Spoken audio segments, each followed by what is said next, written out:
Yang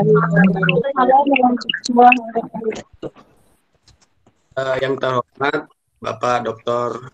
Uli Atsani, SH MHum, selaku dosen utama di mata kuliah Politik Hukum, dan seluruh rekan-rekan mahasiswa yang saya muliakan dan insya Allah dimuliakan Allah Subhanahu wa Ta'ala.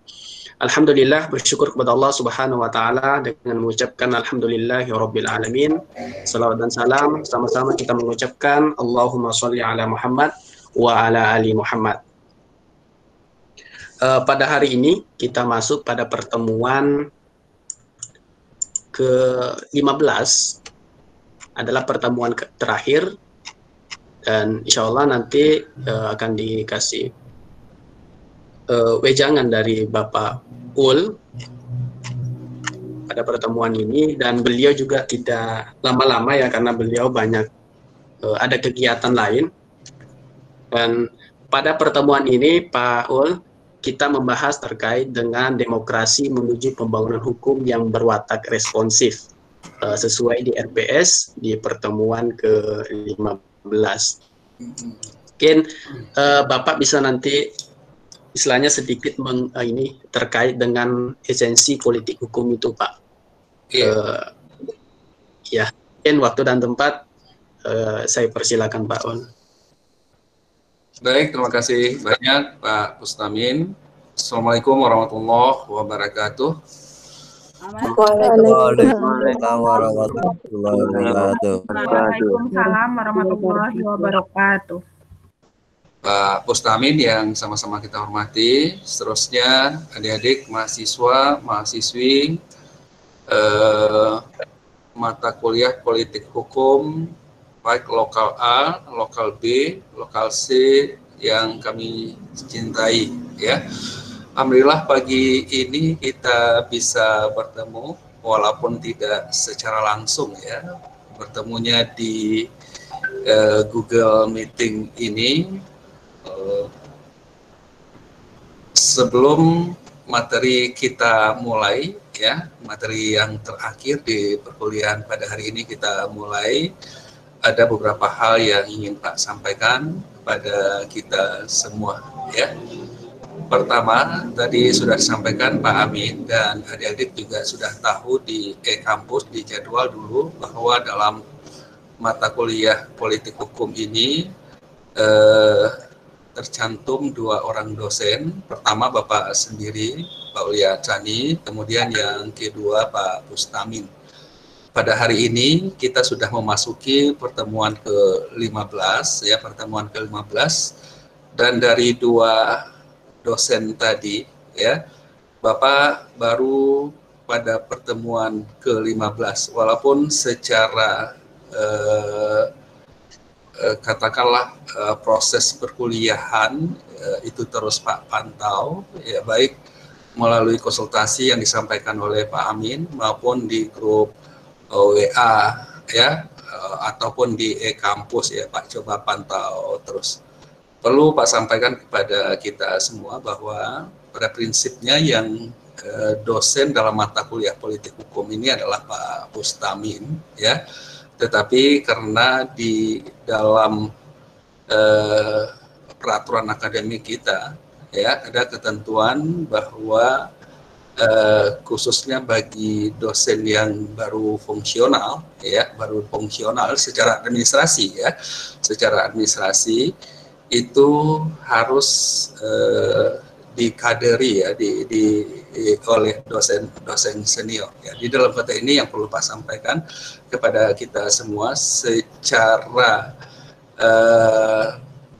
katakanlah kompetensi dan lain sebagainya itu Pak Amin yang mengasuh mata kuliah ini, tetapi secara administrasi ya karena Pak Amin baru fungsional di asisten ahli ya, maka dalam konteks ini Pak Amin yang lebih banyak masuk. Pada prinsipnya Pak Amin yang jadi dosennya ya, Pak Bustamin yang jadi dosen. Secara kompetensinya itu berhubungan sekali dengan latar belakang keilmuan dari Pak Amin. Cuma dalam konteks administrasi Pak Amin harus di administrasi ya, di administrasi. Jadi untuk itu pertama tentu Pak mengucapkan terima kasih kepada Pak Amin ya yang telah melaksanakan proses perkuliahan dengan baik, termasuk adik-adik mahasiswi ini Pak nggak tahu betul nih bagaimana perjuangannya dalam menghadapi proses perkuliahan daring ini ya. Dari evaluasi yang Pak dapatkan dari kebetulan Bapak di Ketua LPM itu salah satunya itu adalah melakukan MONEP ya, monitoring dan evaluasi terhadap perkuliahan daring itu. Ada yang di tempatnya itu tidak ada sinyal WiFi, kemudian pergi ke tempat lain ya. Jadi sekali lagi terima kasih. Ini memperlihatkan komitmen adik-adik walaupun kita dalam suasana ya masih di dalam suasana pandemi COVID-19 ini, tetapi itu tidak menyurutkan kita di dalam menuntut ilmu, mendapatkan ilmu. Sekali lagi apresiasi untuk adik-adik semua. Mudah-mudahan kita sama-sama berdoa pandemi ini cepat berlalu dan kita kembali kepada proses yang normal. Tetapi walaupun demikian, sebenarnya kalau kita berbicara tentang pendidikan, proses ya, khususnya di dalam perkuliahan daring ini sebenarnya tidak pun ya di masa COVID ya, tuntutan pendidikan masa sekarang itu sudah pembelajaran daring atau perkuliahan daring ini itu sudah merupakan bagian dari proses pendidikan. Jadi artinya tidak pun ada COVID, pembelajaran di masa depan itu ya, di masa depan itu adalah campuran antara pembelajaran secara luring tatap muka dan pembelajaran secara daring yang ini yang kita kenal dengan blended system ya. Blended system, jadi proses pembelajaran itu tidak hanya secara tatap muka tetapi juga secara daring ya, tapi juga secara daring. Itu yang perlu Pak sampaikan kepada kita semua. Sekali lagi apresiasi untuk Pak Amin dan kita semua adik-adik mahasiswi baik lokal A, lokal B maupun lokal C. Materi kita pada hari ini itu adalah berhubungan dengan demokrasi menuju pembentukan karakter hukum yang responsif. Ya, dan ini merupakan materi kita yang ke-15 ya. Materi kita yang ke-15, salah satu kajian dari politik hukum itu adalah berhubungan dengan konfigurasi politik ya, konfigurasi politik dan sifat atau karakteristik hukum yang akan dilahirkan oleh konfigurasi politik itu. Jadi sebagaimana disampaikan oleh Pak Amin tadi, Pak, nanti insya Allah sekitar jam 8 lewat nanti ya Pak ada kegiatan. Sebenarnya sekali lagi enggak sibuk ya, waktunya saja yang bersamaan. Tugas dosen itu kan sebenarnya adalah mengajar ya, jadi sementara tugas di kantor itu pada prinsipnya adalah tugas tambahan, jadi mengajarnya ini tetap yang utama. Tapi sekali lagi Pak sampaikan bahwa untuk mata kuliah politik hukum ini pada prinsipnya yang jadi dosen utamanya tetap adalah Pak Amin ya, Pak Bustamin yang jadi dosen. Cuma sekali lagi ya secara administrasi itu perlu didampingi secara administrasi ya, bukan secara kompetensi ya, Untuk katakanlah sedikit mereview kita pada hari ini, setidaknya Pak coba bagi penyampaian Bapak itu menjadi empat hal ya, empat hal yang Pak coba sampaikan. Pertama tentu kalau kita berbicara mengenai demokrasi, kemudian karakter hukumnya, itu tidak bisa kita lepaskan bagaimana sebenarnya hubungan antara politik dan hukum itu. Ya, jadi pertama Bapak akan awali nanti dari hubungan antara politik dengan hukum. Ya. Kemudian setelah itu berangkat dari hubungan politik pada hal yang kedua Bapak ingin sampaikan nanti adalah hukum itu merupakan produk politik.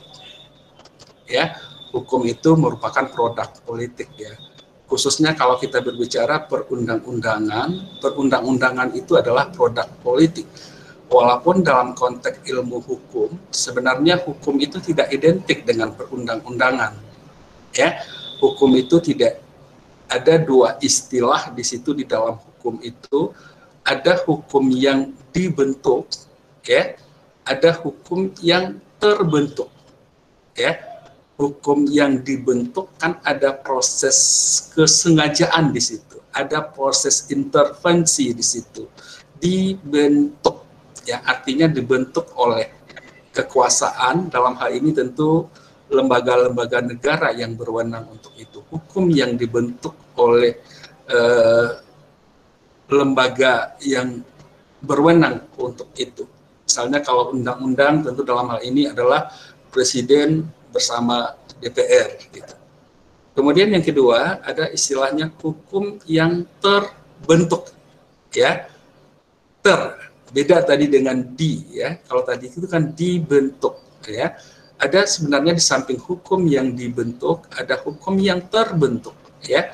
Kalau hukum yang terbentuk ini contohnya hukum yang hidup di tengah-tengah masyarakat. Misalnya kalau kita di Minangkabau, di samping berlaku hukum yang dibentuk oleh negara, juga berlaku hukum adat, ya. Hukum adat ini tidak dibentuk oleh negara, tetapi dia tumbuh dan berkembang seiring dengan perkembangan masyarakat, ya, seiring. Jadi living law hukum. Nah, di kajian politik hukum tentu kita nanti lebih banyak kepada hukum yang dibentuk, ya. Jadi yang kedua itu yang ingin Pak sampaikan.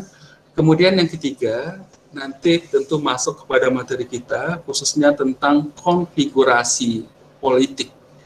Ya, jadi materi ini ada hubungannya, irisannya dengan teori yang dikemukakan oleh Pak Mahfud MD, khususnya hubungan antara konfigurasi politik. Ya, kita mengenal ada konfigurasi politik yang demokrasi, yang demokratis, ya. Kemudian ada konfigurasi politik yang otoriter, ya, yang otoriter, ya. Kemudian di sesi terakhir nanti kita akan membahas tentang hubungan konfigurasi politik tadi dengan produk hukum yang dilahirkannya, ya.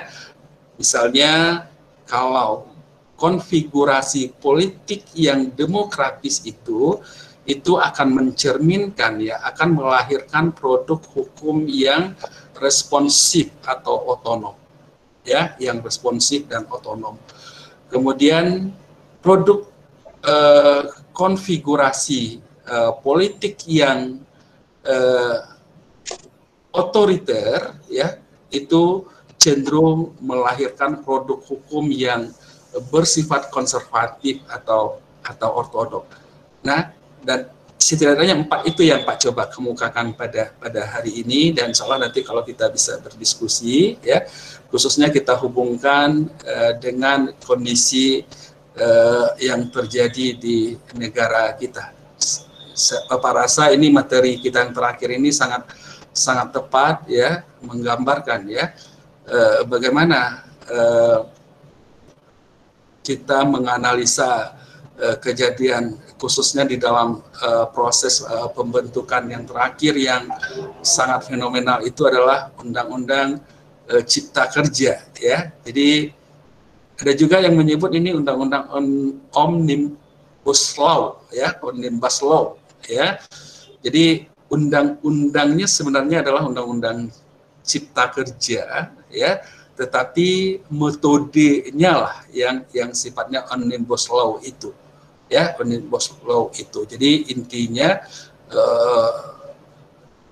materi perundang-undangan yang mencakup aspek yang sangat banyak itu ditampung di dalam satu perundang-undangan itu. Metodenya namanya Omnibus Law, ya, Omnibus Law, ya. Kemudian undang-undangnya itu sendiri kita kenal dengan nama Undang-Undang Cipta Kerja, Undang-Undang Nomor 20 Tahun 2020 itu. Baik, pertama tentu kita mulai di hubungan politik dengan hukum. Ya, tentu Pak yakin betul Pak Amin ini sudah menyampaikan di awal-awal materi perkuliahan kita bagaimana hubungan antara politik dengan hukum, ya. Satu statement atau pernyataan ilustrasi, ya, yang menggambarkan bagaimana hubungan antara politik dengan hukum itu adalah pernyataan yang menyebutkan bahwa hubungan antara politik dengan hukum itu ibarat dua sisi mata uang, ya. Jadi pertama sekali kalau kita melihat uang logam, ya, uang logam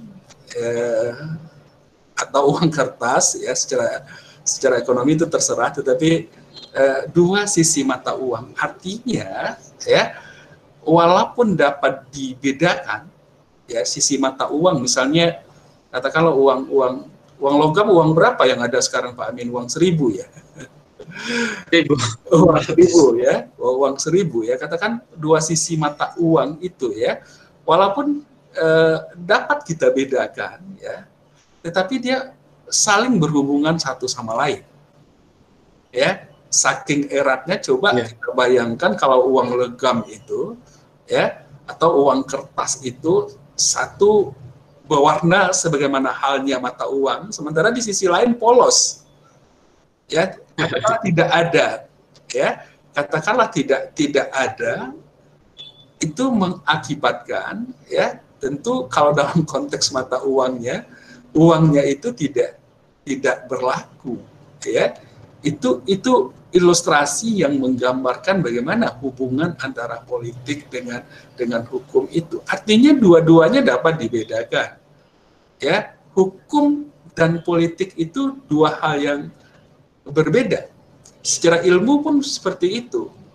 Ilmu hukum dan ilmu politik itu dua ilmu yang objek kajiannya itu berbeda, ya. Walaupun ada titik temunya, tetapi dapat dibedakan antara objek kajian antara hukum dan politik itu. Ya, Pak yakin tentu Pak Amin sudah menyampaikan dulu apa pengertian dari ilmu hukum dan apa pengertian dari ilmu politik, yang dua-duanya itu memperlihatkan, ya, objek kajian yang berbeda walaupun ada titik temunya, ya. Tetapi dia mempunyai hubungan yang sangat erat, ya. Politik katakanlah yang objek kajiannya negara, ya, kemudian dalam hal ini tentu politik memerlukan hukum, ya. Politik memerlukan hukum, ya. Coba kita bayangkan kalau seandainya, ya, politik nir hukum, ya, politik tanpa hukum, ya. Dalam konteks salah satu kajian politik saja, misalnya pemilihan kepala daerah kemarin yang telah kita lakukan, pilkada, ya. tentu dalam hal ini ada undang-undang yang mengatur. Coba kita bayangkan seandainya tidak ada undang-undang yang mengatur. Bagaimana?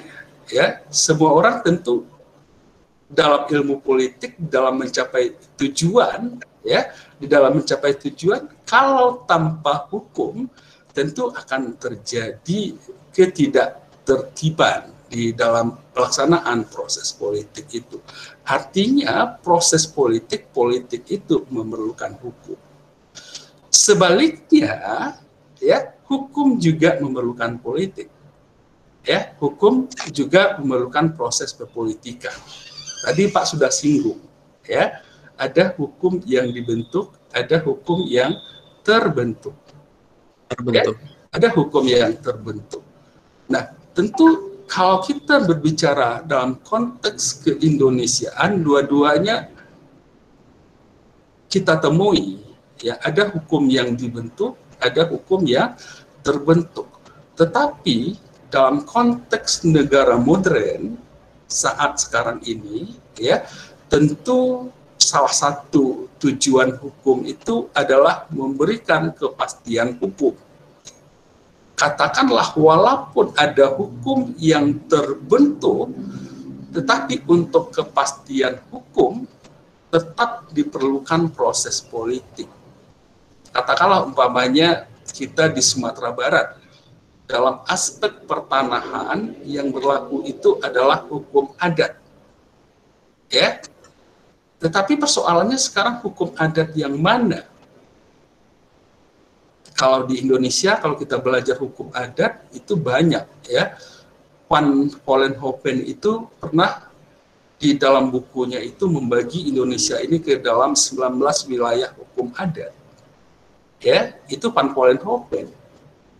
Apalagi sekarang, bagaimana pembagian hukum adat? Kita ambil aja satu misalnya, Minangkabau, Sumatera Barat. Ya, apakah seluruh adat di Minangkabau itu sama? Tentu ada yang sama dan akan ada yang tidak sama. Kita mengenal ada adat Salingka Nagari. Ya, antara satu nagari dengan nagari lain bisa jadi sama, bisa jadi juga tidak sama. Ya, artinya tentu kalau kita kembalikan semuanya kepada hukum yang terbentuk ini tanpa campur tangan dari negara, tentu berlawanan dengan prinsip kepastian hukum. Artinya baik hukum yang dibentuk maupun hukum yang terbentuk itu tetap memerlukan proses politik, ya, tetap memerlukan proses politik. Jadi sekali lagi, ya, Pak sampaikan kepada kita semua bahwa kesimpulannya yang bisa kita ambil bahwa antara hukum dan politik itu, ya, mempunyai hubungan yang sangat erat, walaupun kedua-duanya itu dapat dibedakan, ya, walaupun dapat dibedakan. Ilustrasinya tadi seperti dua mata uang, artinya dalam hal ini tentu politik memerlukan hukum, begitu juga sebaliknya bahwa hukum juga memerlukan politik, ya, juga memerlukan politik. Itu yang pertama yang ingin Bapak sampaikan. Kemudian yang kedua, Pak ingin sampaikan kepada kita semua, tentu hukum itu merupakan produk politik. Ya, kalau kita baca Sacipto Raharjo, kemudian kalau kita baca buku Pak Mahfud MD, hampir semua referensi tentang politik hukum itu, ya, politik hukum itu dulu Pak Amin dulu juga sudah sampaikan, ya, apa pengertian dari politik hukum, ya, yang kesimpulannya itu intinya kalau di lagu siapa itu Armada, ya, hendak dibawa kemana hubungan kita, ya, kalau di dalam hukum itu hendak dibawa kemana hukum di Indonesia ini hendak dibawa kemana oleh pemerintah, ya. Secara umum itu arti dari dari politik hukum, ya, dari politik hukum. Nah, di dalam ilmu hukum dulu kita sudah belajar ada hukum yang berlaku, ya. Sekarang ius, masih ingat dah ya, ius consti apa? Ius constitutum. Hukum yang berlaku saat ini, ya. Ius constitutum. Ius constitutum. Lawannya apa? Ius constitutum. Ius constituendum. Ius constituendum. Suci juga jawab tadi ya. Banyak yang jawab, Siti juga, Putri Nirmalasari juga. Betul ya. Jadi ada ius constitutum, ya, ada ius constituendum. Ius constitutum itu adalah hukum yang berlaku saat ini di Indonesia. Ya. Kemudian ius constituendum, hukum yang dicita-citakan, hukum yang akan diberlakukan di masa yang akan datang. Ya. Nah, itu kajian dari politik hukum. Jadi baik ius constitutum, hukum yang berlaku saat ini, maupun hukum yang dicita-citakan berlaku di masa yang akan datang, ya, yang akan datang. Nah, tentu baik ius constitutum maupun ius constituendum itu tidak dapat kita lepaskan dari proses politik. Ya, katakanlah hukum yang berlaku saat ini, ya, secara umum, ya. Secara umum tentu kita bisa melihatnya, ya, di dalam konstitusi kita, ya, di dalam undang-undang dasar kita, ya. Tapi kadang-kadang kan kita, apalagi kita orang hukum, ya, sering dihadapkan kepada pandangan-pandangan umum yang ada di tengah-tengah masyarakat. Misal ada yang menyatakan hukum yang berlaku di Indonesia itu adalah hukum kolonial Belanda. Ada yang menyatakan, nah kita mendengar seperti itu ya, karena melihat KUHP-nya, ya, Kitab Undang-Undang Hukum Pidananya itu masih merupakan warisan dari kolonial Belanda. Kitab Undang-Undang KUH Perdatanya masih merupakan warisan dari kolonial Belanda. Ya, kalau KUHP itu Wetboek van Strafrecht, ya. WVS itu dulu dibentuk di zaman kolonial dan sampai saat ini masih berlaku. Kitab undang-undang. Jadi kalau kita orang hukum, kalau KUHP itu pidana, ya. Kalau KUHPer, ya, itu perdata. Di ujungnya kan sama-sama P, ya. Tapi kalau KUHP itu identik dengan pidana, Kitab Undang-Undang Hukum Pidana. Tetapi kalau perdata biasanya sering ditulis singkatannya itu KUHPer atau KUHPDT, ya, ada juga. Atau ada juga yang masih menulis istilah aslinya dalam bahasa Belanda, BW. Di BW itu Burgerlijk Wetboek, ya, Burgerlijk Wetboek, BW, ya, termasuk KUHD, Kitab Undang-Undang Hukum Dagang. Termasuk masih banyak, ya, ordonansi, ya, katakanlah seperti undang-undang gangguan, hinder ordonansi. Kalau kita mengurus izin, ada orang menyebutnya izin HO-nya sudah ada. HO itu adalah singkatan dari hinder ordonansi. Artinya memang betul sampai saat ini dapat kita pungkiri bahwa hukum positif kita itu, ya, ada yang merupakan warisan dari kolonial Belanda, ya. Tetapi apakah kita dapat katakan bahwa hukum Indonesia ini warisan kolonial Belanda? Jawabannya tentu kita kembali ke konstitusi kita. Tidak, ya, karena di dalam konstitusi sebelum amandemen dulu ada diatur di dalam pasal 2 aturan peralihan itu, segala hukum dan badan yang masih ada tetap berlaku sepanjang tidak bertentangan dengan undang-undang ini. Jadi kita tahu di dalam hukum itu tidak boleh terjadi kekosongan hukum, ya, tidak boleh terjadi kekosongan hukum. Ya, masa iya katakanlah seandainya ada pembunuhan, ada pencurian, kemudian kita melapor kepada polisi, kemudian lalu polisi mengatakan, mohon maaf, hukumnya KUHP-nya belum diganti. Gitu. Nggak mungkin seperti itu, ya. Nggak boleh terjadi kekosongan hukum. Makanya dapat kita katakan itu bagian dari politik hukum. Ya, hukumnya hukum Indonesia, ya, kan sudah diatur oleh konstitusi, pemberlakuannya itu oleh UUD 1945 bahwa hukum yang ada itu masih tetap berlaku sepanjang belum diadakan perubahan. Itu pilihan terhadap politik hukum. Ya, jadi itu ada yang merupakan warisan dari kolonial Belanda. Kemudian yang kedua, ada yang menyatakan bahwa hukum Indonesia itu harus diambil dari asli hukum bangsa Indonesia. Hukum adat contohnya, digali dari sumber-sumber hukum Indonesia. Ya, itu dua. Tetapi persoalannya bukan kita merendahkan hukum adat. Ya, apakah dengan perkembangan sekarang ini, ya, globalisasi, ya, revolusi industri 4.0 ini, ya, bisa terakomodir oleh hukum adat? Apakah hukum adat kita mengatur tentang e-commerce misalnya? Apakah hukum adat kita mengatur tentang perbankan? Tentu tidak. Ya, oleh sebab itu diperlukan hukum-hukum modern. Ya, hukum modern. Jadi ada hukum modern dan di samping tentu ada hukum Islam, ya. Nah, dari sekian banyak ini ada hukum kolonial Belanda, ada hukum asli bangsa Indonesia, ada hukum modern, ada hukum Islam.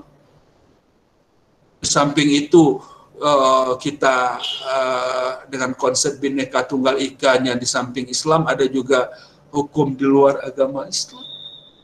Hukum mana yang hendak diberlakukan? Ya, hukum mana yang hendak kita coba berlakukan dari sekian banyak katakanlah sumber hukum yang berlaku di Indonesia? Itulah perlunya tentang politik hukum. Ya, tentu itulah bagaimana kita menentukan hukum yang berlaku, termasuk hukum yang diciptakan itu. Jadi rasa Pak Amin sudah sampaikan ini kepada kita semua. Jadi sekali lagi tentu bahwa hukum itu dapat kita simpulkan itu pada akhirnya dia merupakan produk politik. Ya, hukum itu merupakan produk politik karena tentu kajian di politik hukum itu memilih dari sekian banyak alternatif tentang hukum mana yang akan diberlakukan, ya, baik sedang berlaku maupun akan diberlakukan. Itulah prinsipnya kajian kita tentang politik hukum itu. Kemudian yang ketiga, sampai kita kepada konfigurasi politik, ya. Konfigurasi politik. Sebenarnya ini tidak dapat kita lepaskan dari pelajaran yang paling dasar di kita, di ilmu negara maupun hukum tata negara. Pertama sekali di ilmu negara, ya, khususnya tentang bentuk-bentuk dari pemerintahan itu. Dulu kita sudah belajar tentang oligarki, kemudian kita sudah belajar tentang baik itu bentuk-bentuk negara, bentuk-bentuk pemerintahan, dan salah satunya kita sampai kepada demokrasi, ya, sistem demokrasi yang merupakan antitesa dari sistem pemerintahan yang totaliter, ya. Jadi demokrasi, negara demokrasi, kita masih ingat tentu sebagai anak HTN sudah paham betul apa itu pengertian dari demokrasi itu, demos kratos, ya, yang prinsipnya adalah pemerintahan yang terletak di tangan rakyat, ya, pemerintahan. Walaupun untuk mewujudkannya itu tidak mungkin, ya, sesuatu yang utopia, sesuatu yang tidak mungkin, artinya itu rakyat yang banyak ini melaksanakan pemerintahan secara keseluruhan. Dan kita tahu di dalam ilmu negara dulu ada istilah demokrasi secara langsung, ada demokrasi secara tidak langsung, ya. Demokrasi langsung dalam hal-hal tertentu, rakyat memang dapat ikut serta menentukan jalannya pemerintahan secara langsung. Wujudnya di Indonesia kita mengenal misalnya di pilpres, ya, di pemilu maupun pilkada, ya. Itu artinya bentuk partisipasi rakyat secara langsung, ya. Kemudian yang kedua ada yang tidak langsung, artinya ada representatif dari rakyat itu. Kalau kita di Indonesia tentu itu adalah di MPR dan DPR itu. Nah, di dalam proses pembentukan hukum kan juga seperti itu, ya.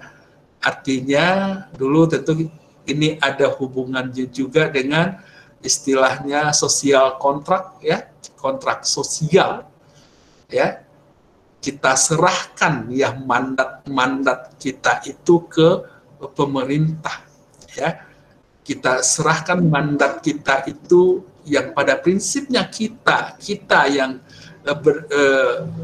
kuasa di negara ini, yang menjalankan pemerintahan di negara demokrasi, tetapi kita serahkan itu kepada wakil-wakil kita. Kalau kita di Indonesia tentu kepada DPR, ya.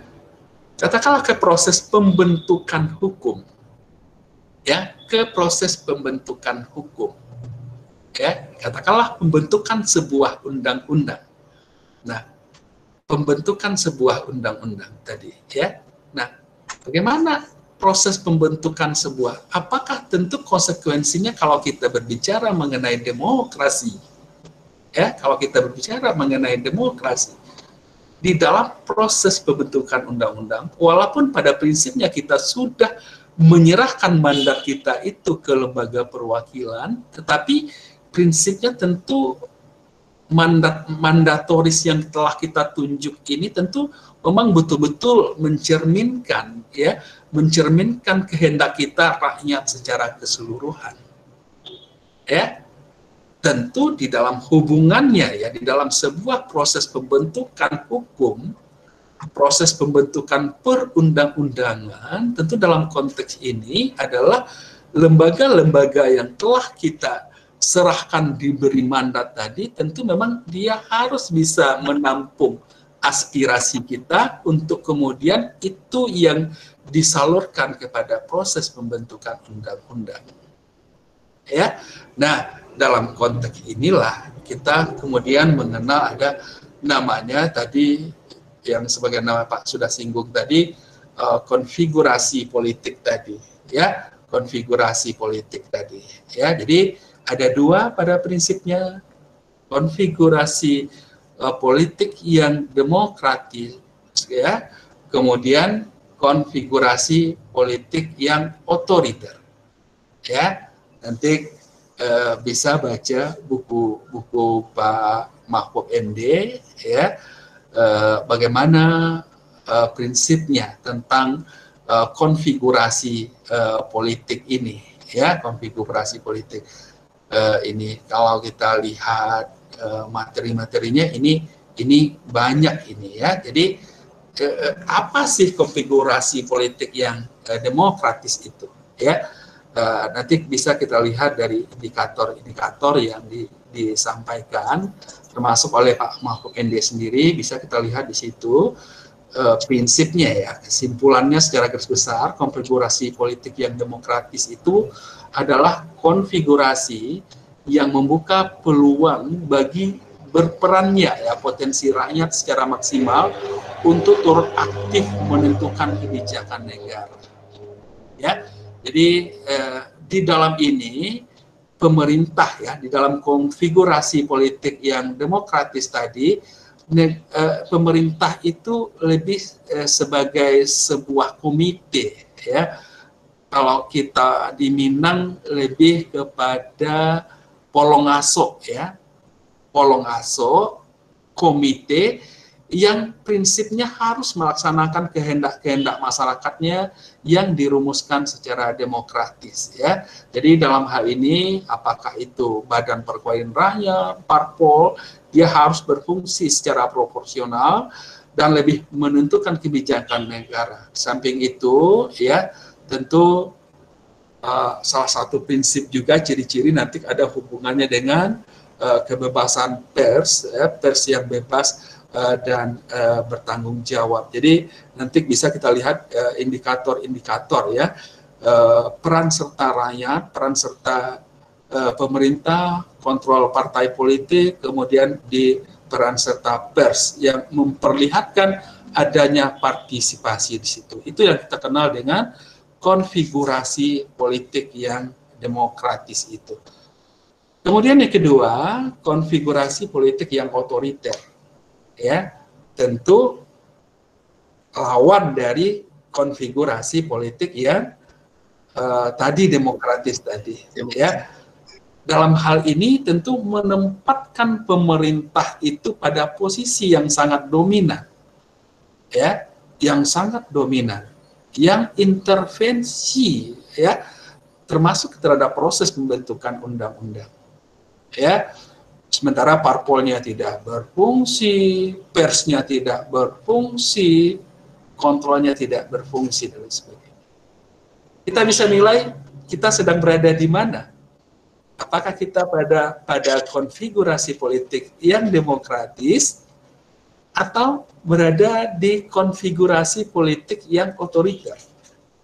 Ya, tentu ini kajian ilmiah, ya. Kajian ilmiah bisa kita lihat. Kemarin tadi Pak sudah singgung, apakah proses pembuatan undang-undang cipta kerja ini konfigurasi politik mana yang menonjol ini? Ya, apakah di situ ada peran serta? Apakah pers bebas dalam hal ini memberikan kritikannya? Apakah partai politik dominan terhadap hal itu, tidak diintervensi oleh kekuasaan, dalam hal ini oleh pemerintah, ya? Semuanya kembali kepada kita semua, ya. Kita sedang berada di mana ini? Apakah konfigurasi politik yang demokratis atau konfigurasi politik yang, jadi intinya masalah konfigurasi ini pada prinsipnya adalah bisa kita lihat di dalam indikator-indikator yang tadi, ya. Bagaimana peran serta rakyat di dalam pelaksanaan pemerintah. Kalau di demokratis itu pada prinsipnya rakyatlah yang dominan, ya, walaupun dominannya ini dalam arti dilaksanakan oleh pemerintah. Artinya pemerintah di dalam mengatur negara ini memang betul-betul mencerminkan kehendak masyarakat, ya. Kemudian begitu juga dengan partai politik sangat berfungsi sebagai bagian dari kontrol pemerintah. Begitu juga dengan lembaga pers, ya, juga berfungsi sebagai lembaga kontrol pemerintah. Kalau itu semua ada, maka dapat kita sebut itu sebagai konfigurasi politik yang demokratis, ya. Itu kita cerah. Tetapi sebaliknya, jika semuanya ditentukan pemerintah, ada organisasi yang katakanlah tidak sesuai, dibubarkan. Ya, apa tidak nyebut organisasi, ya. Ada misalnya pers yang keras terhadap pemerintah, dibrandel, gitu kan. Ada misalnya partai politiknya tidak berfungsi, semuanya manut kepada pemerintah, gitu kan. Nah, kalau seperti itu yang terjadi tentu adalah konfigurasi politiknya adalah konfigurasi politik yang otoriter. Ya, itu dua model konfigurasi politik. Terakhir, tentu bagaimana hubungannya dengan produk hukum yang dilahirkannya, bagaimana dengan sifat atau karakteristik yang dihukumnya, maka teori ini berhubungan dengan konfigurasi politik tadi. Ya, Kalau konfigurasi politiknya itu demokratis, maka produk yang hukum yang dilahirkannya itu adalah produk hukum yang bersifat responsif. Ya, apa itu produk hukum yang bersifat responsif? Tentu adalah produk hukum yang karakternya itu mencerminkan pemenuhan atas tuntutan-tuntutan baik rakyat secara individu maupun rakyat secara bermasyarakat secara sosial. Ya, intinya adalah memang betul-betul walaupun ya kita sadar tentu tidak mungkin ya mengakomodir seluruh kehendak rakyat, tetapi setidaknya kehendak terbesar, kehendak mayoritas. Ya, jangankan rakyat se-Indonesia, kita di lokal ini ketika diwacanakan sesuatu kita pasti berbeda. Ya, kita pasti berbeda memandang. Ini contoh saja ya, contoh yang sederhana aja. Kemana kita acara lah? Ini contoh ya, nggak serius nih Pak Min. Jangan dibuat. Ya, ini pandemi ini sekarang misalnya kalau dulu kan ada mahasiswa ketika sudah selesai ini, Pak kita ada acara lah Pak, kita hiking Pak. Ya. Ya. Kita hiking Pak. Kemana tujuan kita berwisata misalnya secara ilmiah? Ya. Kalau Pak lempar pasti semuanya ada. Ada yang ke Tanjung Mutiara, ada yang ke Pulau Pak, wisata Mandeh Pak. Pulau Mandeh. Ada, oh Pak saya takut laut Pak, ke Alahan Panjang aja lah Pak.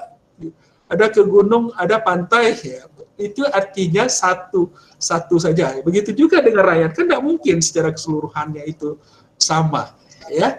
Tetapi setidak-tidaknya mencerminkan kehendak mayoritas. Lalu gimana, ya?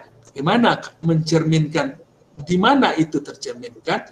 Jika proses pembentukannya itu dilakukan secara partisipatif.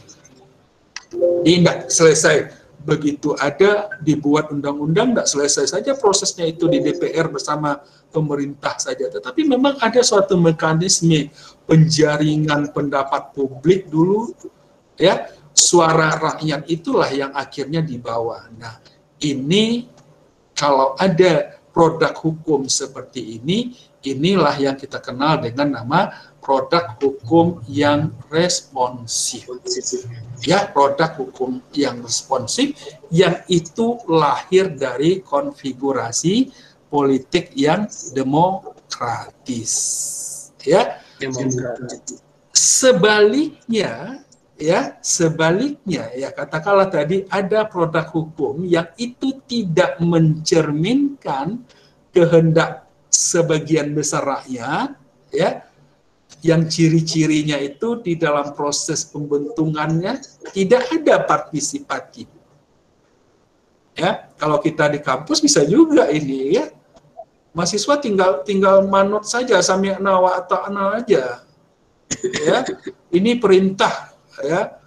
Jadi kalau ada katakanlah umpamanya dekan kajur, kalau kita bawakan kepada konsep bernegara tentu dekan dan kajur atau pejabat-pejabatnya adalah yang otoriter, yang otoriter yang dalam hal ini melahirkan kalau ada produk hukumnya itu adalah produk hukum yang konservatif, ya konservatif itu tidak. Jadi intinya adalah kembali di dalam konsep bernegara itu kuncinya adalah di pertemuan kita pada hari ini, bagaimana keterlibatan rakyat di dalam proses penyelenggaraan negara, khususnya di dalam proses pembentukan hukum. Ya, di dalam jika ya pembentukan hukumnya itu dilakukan secara partisipatif, mencerminkan kehendak rakyat, maka dapat kita simpulkan bahwa konfigurasi politiknya adalah demokratis, produk hukum yang dilahirkannya itu adalah responsif. Jika sebaliknya, katakanlah meniadakan keterlibatan rakyat di dalam penyelenggaraan suatu negara, ya, meniadakan keterlibatan rakyat di dalam proses pembentukan suatu perundang-undangan, maka dapat kita katakan bahwa ini adalah konfigurasi politik yang totaliter, otoriter, ya, yang otoriter, yang akan melahirkan produk hukum yang konservatif. Ya, oke Pak Amin, rasa cukup itu Pak Amin. Ya, terima kasih Pak Ya, Amin. Pak. Sudah jam 8:30 ini. Oh iya, sudah lewat nih. Makasih banyak Pak sudah menyampaikan, luar biasa. Ada 4 poin. Ada 4 poin. Pertama adalah hubungan politik dan hukum, yang saya pikir ini sudah merangkum semua dari pertemuan awal sampai ke akhir. Pertama adalah hubungan politik dan hukum. Yang kedua adalah hukum itu dibentuk atau terbentuk. Yang ketiga adalah konfigurasi politik. Yang kemudian yang keempat adalah hubungan konfigurasi politik sehingga melahirkan karakter daripada hukum itu sendiri. Terima kasih banyak Pak Ul. Sama-sama Pak Amin. Ininya. Adik-adik jaga Iya, kesehatan Pak. semuanya ya. Ada yang di kos ini. Baik, Pak. Kita ini sudah semester 5 ya? Iya, Pak. Semester 5. Ya, Pak. Kalau ada yang tertarik meneliti tentang ini, nanti di dalam pembuatan perda bisa ya. Bisa dijadikan salah satu Ini menarik nih. sumber masalah di dalam penulisan skripsi ya. Misalnya kalau Pak Mahfud menelitinya tentang di Indonesia, kita bisa meneliti misalnya di Nagari misalnya, bisa meneliti di tingkat kabupaten, bisa meneliti di tingkat provinsi, ya, dihubungkan gimana konfigurasi politik hubungannya dengan perda atau peraturan negari yang dilahirkannya itu, ya. Oke. Ya, ini menarik memang Pak. Iya, Pak. Ya. Menarik untuk suatu kajian yang untuk skripsi, karena memang untuk di tema-tema konfigurasi politik ini saya pikir belum ada di jurusan ini. Iya, oke. Menjadi pilihan untuk kajian skripsi. Terima kasih banyak Pak Ul sudah. Sama, oke. Adik-adik semuanya. Iya Pak. Makasih ya. Ya, Pak. Iya. Oke. Ya, Pak. Terima kasih Pak. Balik dulu ya. Iya, Pak. Ya Pak, ya Pak. Silakan, terima kasih banyak Pak. Oke, Ya, Pak. terima kasih. Assalamualaikum. Waalaikumsalam.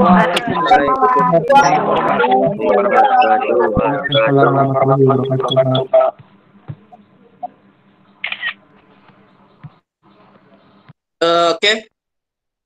Pertama kita ucapkan ya terima kasih kepada Pak Paul dan khususnya kepada rekan-rekan mahasiswa yang masih stay di Google Meet ini.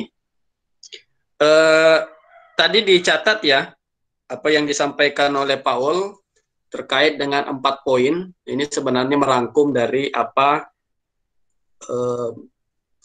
materi kita dari pertemuan awal sampai ke akhir.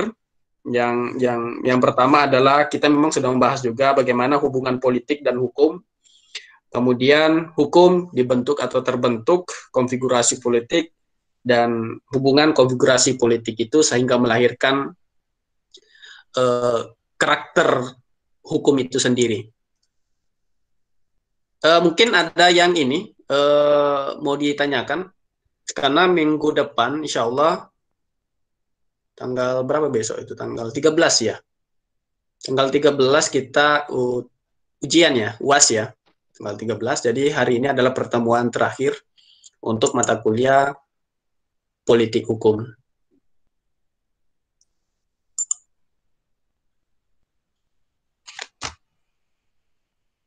Ada? Atau terkait ini materi, silakan. Ada yang mau didiskusikan? Nggak bisa share ya.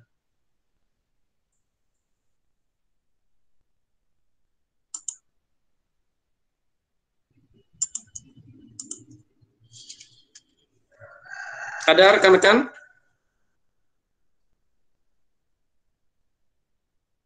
Ada Jerry? Enggak.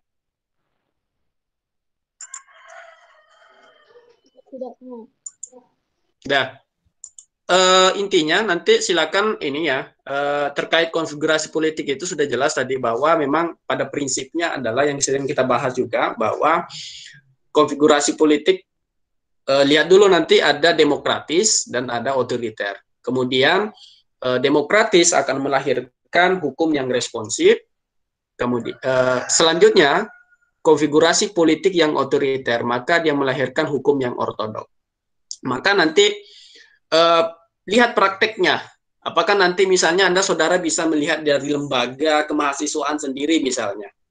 Kalau Anda saudara mau melihat bagaimana sih karakter ataupun konfigurasi politik yang dijalankan oleh ketua HMJ misalnya atau HIMA, ketua BEM, Senat dan lainnya. Maka lihat karakter apa dia melihatnya. Apakah dia bersifat demokratis atau otoriter. Nah, kemudian kalau kita analisa ke Indonesiaan saat ini misalnya, bagaimana konfigurasi politik di negara kita saat ini. Kalau kita lihat dari perjalanannya, konfigurasi politik itu, kalau kita baca, bahwa setelah kemerdekaan itu, pasca kemerdekaan, 17 Agustus 45 itu, bahwa di awal-awal Soekarno itu, bagaimana menerapkan konfigurasi politik yang demokratis. Tapi di awal-awal, karena dilihat di situ bagaimana partai politik, kemudian, namun kemudian di akhir-akhir sekitar tahun 1945 sampai 1959 itu, sejak apalagi 1959, sejak dekret presiden itu, maka di situ Presiden Soekarno menerapkan konfigurasi politik yang otoriter sampai kemudian jatuhnya Soekarno yang didasari oleh adanya kasus peristiwa G30 SPK itu kemudian muncul di masa Orde Baru. Awal-awal juga Orde Baru itu mengembangkan konfigurasi politik yang demokratis di situ. Tapi dalam perjalanannya hanya sebentar itu, hanya sekitar 2 tahunan. Kalau kita baca dalam bukunya Mahfud MD dari penelitian beliau. Nah, kemudian setelah itu dia di era Soeharto atau era Orde Baru di sini hanya sebagai awal-awal memang demokratis, sekitar 2 tahun 3 tahun itu hanya mencari titik bentuk politik yang ingin dijalankan. Nah, kemudian dia melanggengkan kekuasaan dengan adanya super smart, yang katanya super smart dari Soekarno itu. Kemudian ini berjalan sampai 32 tahun.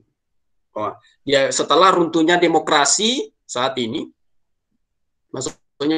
masuk era reformasi, era reformasi 98 itu. Nah, di sini muncul kemudian bagaimana konfigurasi politik yang demokratik. Kalau kita lihat cirinya tadi itu adalah bahwa konfigurasi politik itu bagaimana rakyat, yang sudah dijelaskan Pak Ul tadi, bahwa rakyat ikut berpartisipasi, karena konsep demokrasi itu adalah bagaimana partisipasi rakyat itu. Kemudian bisa dilihat dari cirinya adalah bagaimana partai politik itu banyak. Nah, kalau masa di Orde Baru itu, ya akhir-akhir Orde Baru, hanya Golkar, golongan ABRI, kemudian yang ada partai itu PDIP sama P3.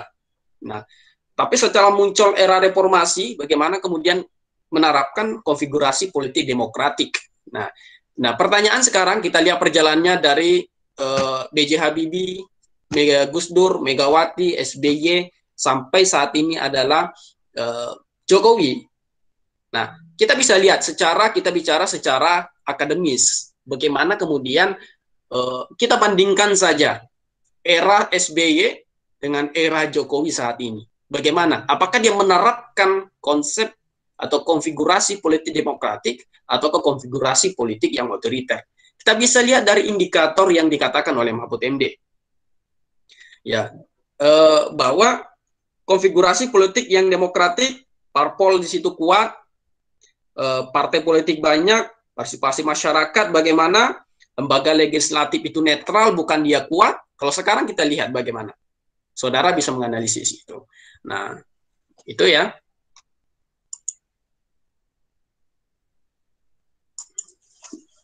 Oke, mungkin ini rekan-rekan mahasiswa.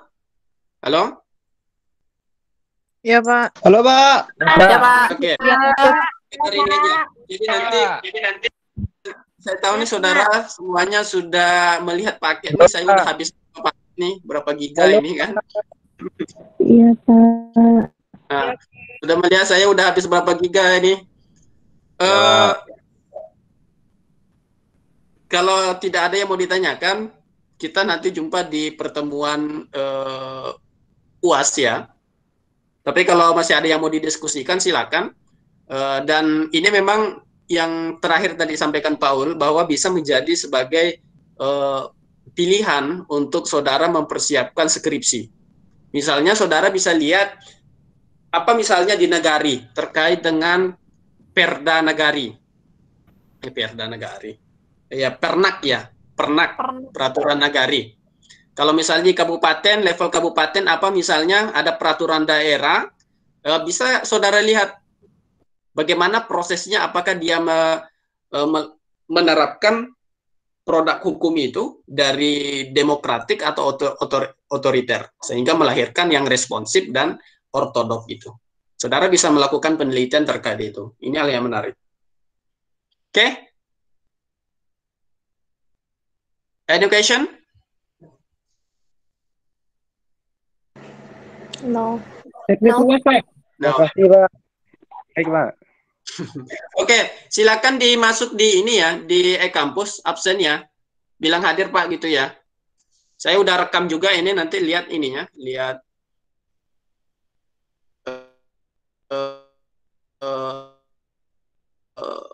bisa hadir gitu ya. Nanti saya cek. Habis itu ini untuk lokal A, lokal itu kemarin saya kan baru ngecek tadi pagi. Jadi kemarin itu saya nggak sempat ngecek di e-kampusnya. Jadi masukkan tugas itu di pertemuan ke-15. Jadi tolong tugas resumenya itu dimasukkan lagi di pertemuan ke-14. Harusnya 14. Padahal saya sudah kasih ini nggak teliti nih kelas A nih. Seharusnya masuk di pertemuan 14 kan? Kok masuknya di pertemuan ke-15? Oke, tapi absennya sudah saya rekap juga. Mohon maaf, Pak ini. Di pertemuan ya, 14 itu Bapak membuatnya tidak ada tugas di sana, Pak. Itu teman-teman ada itu saksinya, Pak. Bisa dicek, Pak. Minggu kemarin nggak ada Bapak buat itu tugas resume di sana, Pak. Nggak bisa diupload. Ternyata di pertemuan 15-nya materinya tentang itu, Pak. Makanya di sana diupload, Pak. Dan itu alhamdulillah bisa, Pak, gitu. Jadi, tapi nggak ini sih, saya cek tadi. Jadi saya buat itu pertemuan 15, pertemuan 14 itu mungkin salah ini aja mungkin, karena memang tanggalnya itu kan kita ada perubahan ya. Kata perubahan. Jadi ada pergeseran. Yang misalnya pertemuan ke-15 itu seharusnya tanggal 30, kita mundur ke tanggal 6. Gitu loh. Dan begitu juga sebaliknya. Tapi tidak masalah, tidak jadi persoalan terkait itu. Absensi juga saya sudah rekap. Mohon aja nanti nanti saya buka lagi untuk tugas khusus untuk kelas A. Itu ada dikirim screenshot lagi sama saudari Bunga, Pak. Nanti diupload di aja. Grup ada, Pak. Ya. Memang tidak bisa. Nanti di ini aja ya. Itu nggak jadi masalah. Kalau di diskusi di upload gimana, Pak? Jangan didiskusi karena jangan didiskusi karena saya sulit untuk merekapnya. Kalau misalnya di tugas itu, saya bisa secara langsung lihatnya. Bisa langsung saya kasih nilai di situ. Baik, Pak. Mungkin itu nggak jadi persoalan lah nanti persoalan itu ya. Ada yang lain? Nggak ada? Si Kosma kelas C? Teknis ujian, Pak. Teknis ujian. Ujian nanti kita di kampus. Yang ini dosen lain ada di kampus apa gimana? Sudah mulai ujian belum? Pak. Belum ya. Sudah, Pak. Belum ada, Pak. Yang di kampus belum ada dosen, Pak. Nggak ada, Pak. Oke. Saya nanti rencana kita nanti di e-kampus. Jadi nanti saya buat soal di e-kampus itu. Di e-kampus, jadi pastikan nanti ke jaringan ya. Di e-kampus, kalau memungkinkan nanti kita di e-kampus. Tapi kalau memang tidak memungkinkan, kita ya nggak banyak-banyak soalnya sih, ya sekitar 4 soal lah. Apa yang kita bahas dari pertemuan pertama sampai ke akhir. Pokoknya soalnya gampang-gampang tuh. Soalnya itu adalah analisis. Jadi mungkin analisis misalnya, ini gambarannya, bagaimana misalnya konfigurasi politik. Jadi dari teori itu bawa kepada menganalisis keadaan saat ini. Kayak gitu. Jadi gampang tuh. Ya. Oke. Nggak ada lagi?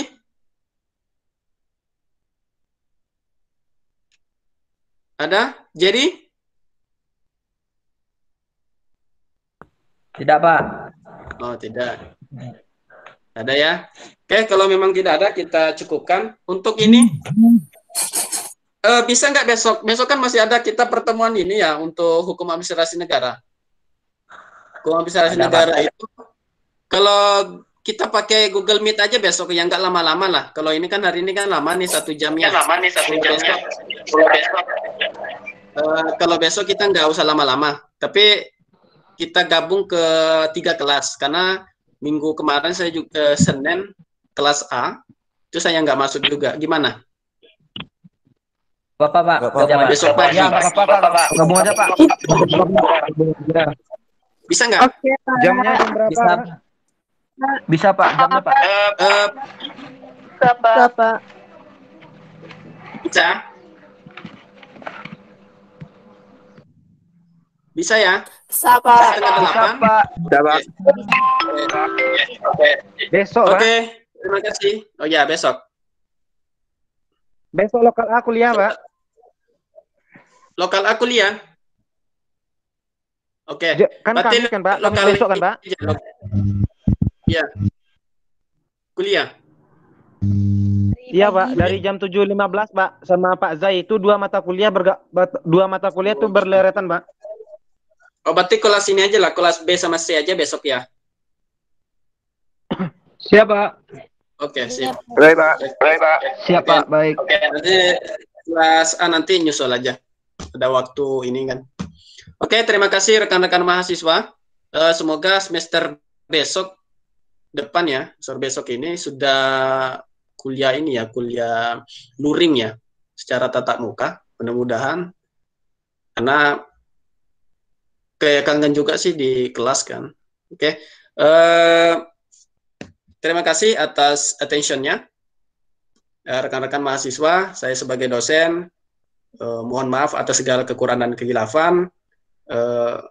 Tetap semangat, karena ini untuk menempuh UAS ya, di beberapa kelas. Mudah-mudahan hasil semester ini dapat memuaskan semuanya di seluruh mata kuliah. Ya. Oke, sekian dan terima kasih. Mohon maaf. Assalamualaikum warahmatullahi wabarakatuh. Waalaikumsalam warahmatullahi wabarakatuh.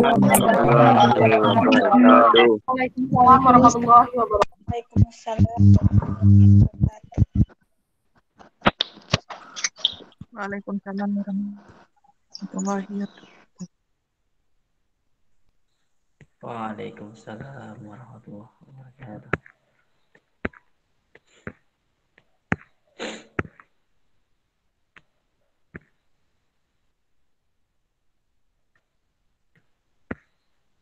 Jerry. Pandi. Sehat, Pandi. Masuk baru Jerry. Insyaallah. Pandi yang baru nak.